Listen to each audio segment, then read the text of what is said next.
Hey everyone, welcome back to the channel today. Brett here, out just kind of moseying about, came across our plane graveyard, I guess you could say. It's a memorial to about 3 of them. Looks like it's a Navy A4L Skyhawk, which was used for Top Gun adversary fighter training. Present use. Oh, that's kind of cool. Yeah, so just kind of out here today, and I figured today I want to discuss, we got these awesome machines here, which have obviously probably been upgraded at some point in time. But you think they ever, got their dream machine and wondered, this isn't all it's cracked up to be. That's what we're going to talk about today. So let's go ahead and get the ball rolling, and we'll discuss. This is the way. All right, so today's episode, Chopperfett will not be going overly fast. Or probably for the next couple episodes, because it's really windy. Let's go live to Ollie Williams with the Black U Weather Report. Ollie? It's raining sideways! Sounds rough, Ollie. Do you have an umbrella? Had one! Where is it? Inside out, 2 miles away! Is there anything we can do for you? Bring me some soup! What kind? Chunky! And every time I go out to film, the wind just insanely picks up. So I'm going to try and keep it about 45, 50 miles per hour. Hopefully keep the wind down. With that, let's go ahead and throw a neutral. And listen to our purr. You probably can't hear it, but that's all right. All right, so let's go ahead and mosey on. Looks like someone was waiting for me to leave. I'm out. I know it said no parking. I wasn't really parked. I just had to turn on cameras. All right, so our subject of the day is you have forever been wanting a motorcycle, or anything really, but we're going to talk about motorcycles. You've been forever wanting a motorcycle. You get your dream motorcycle, and it's not all it's cracked up to be. Yeah. Am I talking about this Z900RS? No, not really. I'm more talking about a past bike that I just recently got rid of, which was my 2012 Harley Davidson VROD. Now, just because what I'm about to say in this video is a little harsh on it, maybe? I don't even think it's harsh. It's more just my opinion more than anything, which I guess in some people's eyes that's pretty harsh. But the VROD was a fine machine, but it didn't live up to what I was hoping it to be. So a little backstory on that. When I first started even looking at motorcycles, before I was even serious about it, so we're talking probably 10 years ago, the one motorcycle that always drew my attention was the Harley Davidson VROD. I really liked the Night Rod, so like the blacked out edition one on top of it all, but that's beside the point. I always liked it. My brother always said it's a girl's bike because it sits so low, blah, blah, blah. It's advertised with females, blah, blah, blah, which this Road King is now too, so, guess the Road King's a girl's bike if you want to look at it that way.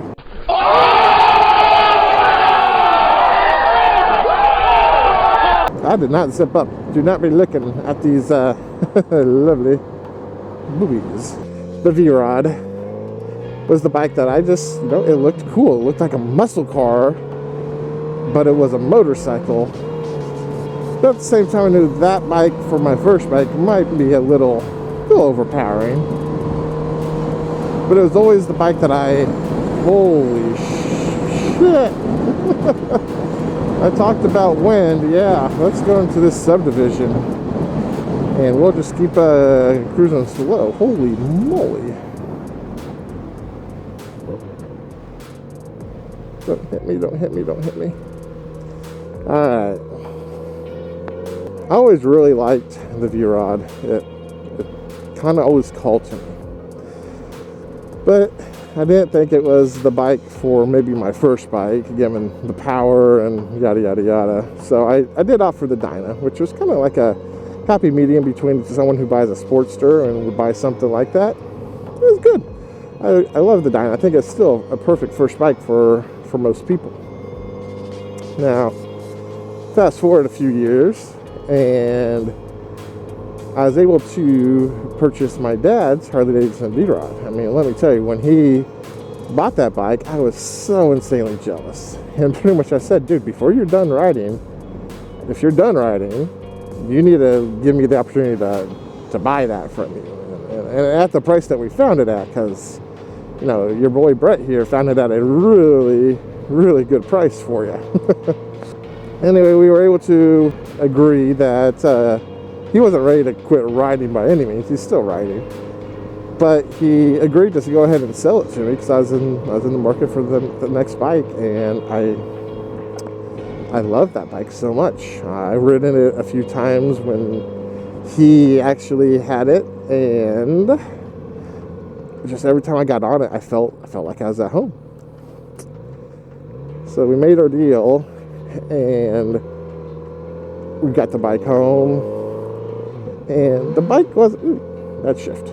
The bike wasn't riddled with problems or anything drastic like that, but there was something about that motorcycle I just didn't overly love.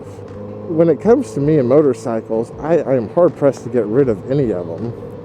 And so the fact that I got rid of that bike in less than a year should say that there's something that I wasn't feeling with that bike.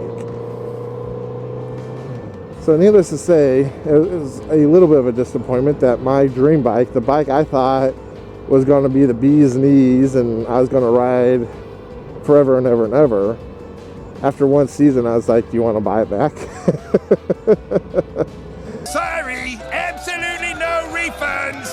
Now that's twofold. I mean, I loved the bike, I did, and I would still have had it, but I knew when he sold it to me that he was missing it ever since, so it felt good to be able to get that back into his hands. Basically, we just gave money back to each other, and that was it. Good old gift, the gift rule in Kansas means we didn't have to pay taxes out the wazoo when we were doing that, so that was good anyway. But that's what I want to hear from you guys is, how many of you have bought your dream bike and then it's not cracked up to be what you thought it was going to be? I know it's got to happen. It's happened to me. And maybe the people who watch this, because I know a lot of my friends and fellow moto vloggers, they ride baggers and things of that nature. I could see a bagger being everything it's cracked up to be. But for me personally, the VROD just wasn't it. I knew I'd always wanted this Kawasaki as well. And, you know, time will still tell if it's the bee's knees, as I just so quoted there. But so far, I've had a completely different experience with this motorcycle than I had versus the VROD. Now, granted, two different beasts. This thing was quite a few years newer and only had 300 miles when I got it. Squigglies! So that does make a big difference as far as some of the things.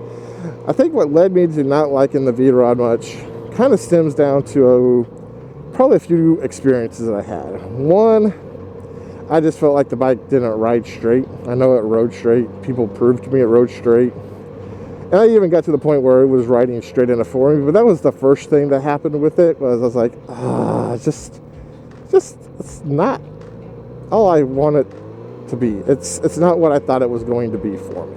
Let's go and pull in here. We'll finish this up. So we had the tire issue. That was the first thing that happened, and that was really the main detriment that I had with the bike. The fact that it just always pulled to the left. I can't even remember now, it's been so long. But the fact that it just always pulled to the left, and it was so annoying. But, you know, so we had that. We had the random cutting out issue, which we solved and fixed. We had the annoying rattle issue, which we solved and fixed. There was a lot of things that we solved and fixed, and it's just, you know, they say dreams come true, and the dream came true of me getting the bike, but, you know, the relationship wasn't mutual when it was all said and done, I guess you could say.